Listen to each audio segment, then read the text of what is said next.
The question of how exactly to win big produced a division of opinion between risk-taking civilian officials and risk-averse senior military officers.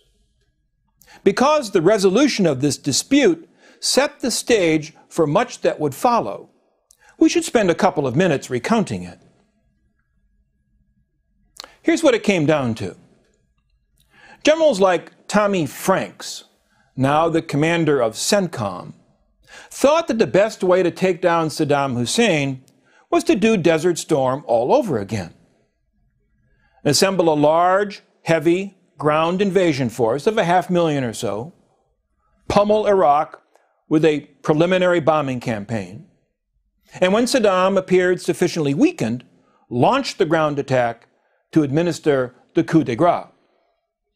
Civilians like Donald Rumsfeld, Franks' immediate boss, disagreed.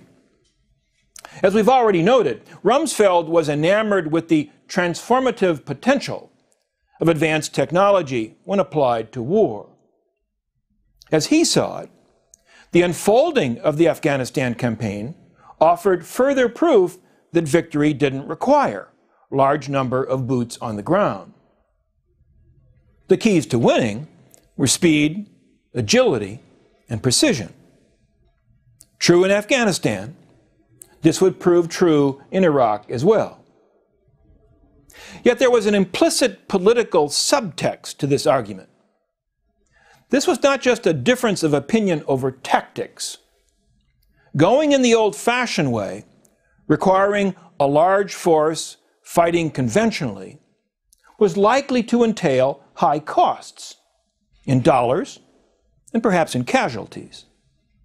At some point, the American people were likely to notice and potentially bridle at those costs. Were that to happen, one likely result would be to limit the freedom of action of policymakers intent on remaking the Islamic world.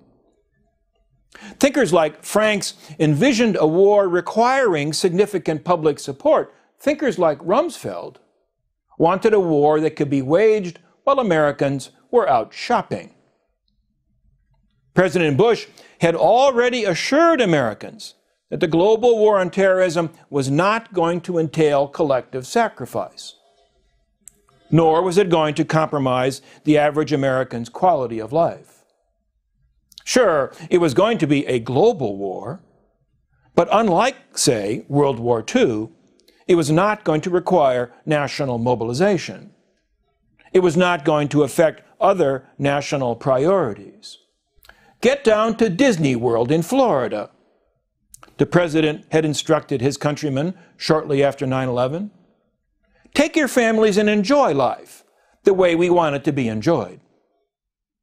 In the words of the old Bobby McFerrin pop tune, don't worry, be happy.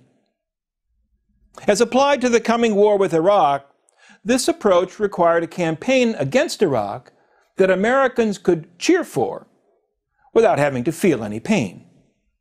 The way to ensure such an outcome, Rumsfeld felt certain, was to assemble a small force to attack in the air and on the ground simultaneously, and to get to Baghdad as rapidly as possible, blowing through or bypassing any defenders. Gain such a victory while Americans happily consumed and vacationed, and the Bush administration would have a free hand to train its sights on its next target. The argument over the war plan was one that Rumsfeld ultimately won.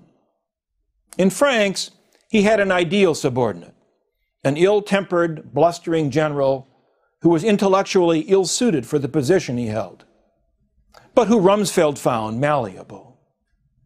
The obtuse Franks actually went out of his way to alienate potential allies in his argument with Rumsfeld. Members of the Joint Chiefs of Staff, for example, worried that a small invasion force might lack the wherewithal to occupy Iraq.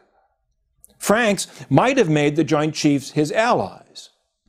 Instead, he arrogantly told his fellow four-stars to butt out, although he employed far cruder language to make his point.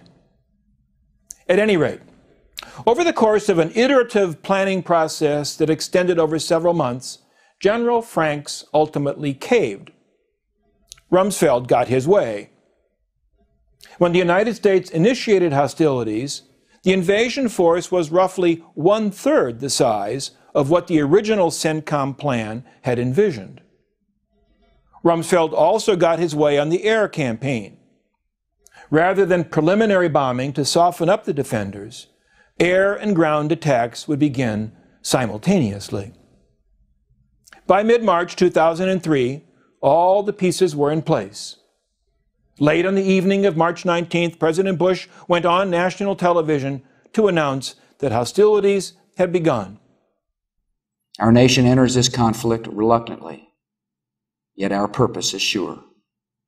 The people of the United States and our friends and allies will not live at the mercy of an outlaw regime that threatens the peace with weapons of mass murder. We will meet that threat now with our Army, Air Force, Navy, Coast Guard, and Marines, so that we do not have to meet it later with armies of firefighters and police and doctors on the streets of our cities. Now that conflict has come, the only way to limit its duration is to apply decisive force. And I assure you, this will not be a campaign of half measures, and we will accept no outcome but victory.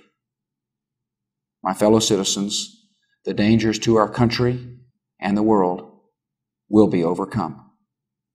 We will pass through this time of peril and carry on the work of peace. We will defend our freedom. We will bring freedom to others, and we will prevail. Well, with Bush assuring Americans that the application of decisive force would produce a victory in a campaign of limited duration, Operation Iraqi Freedom commenced.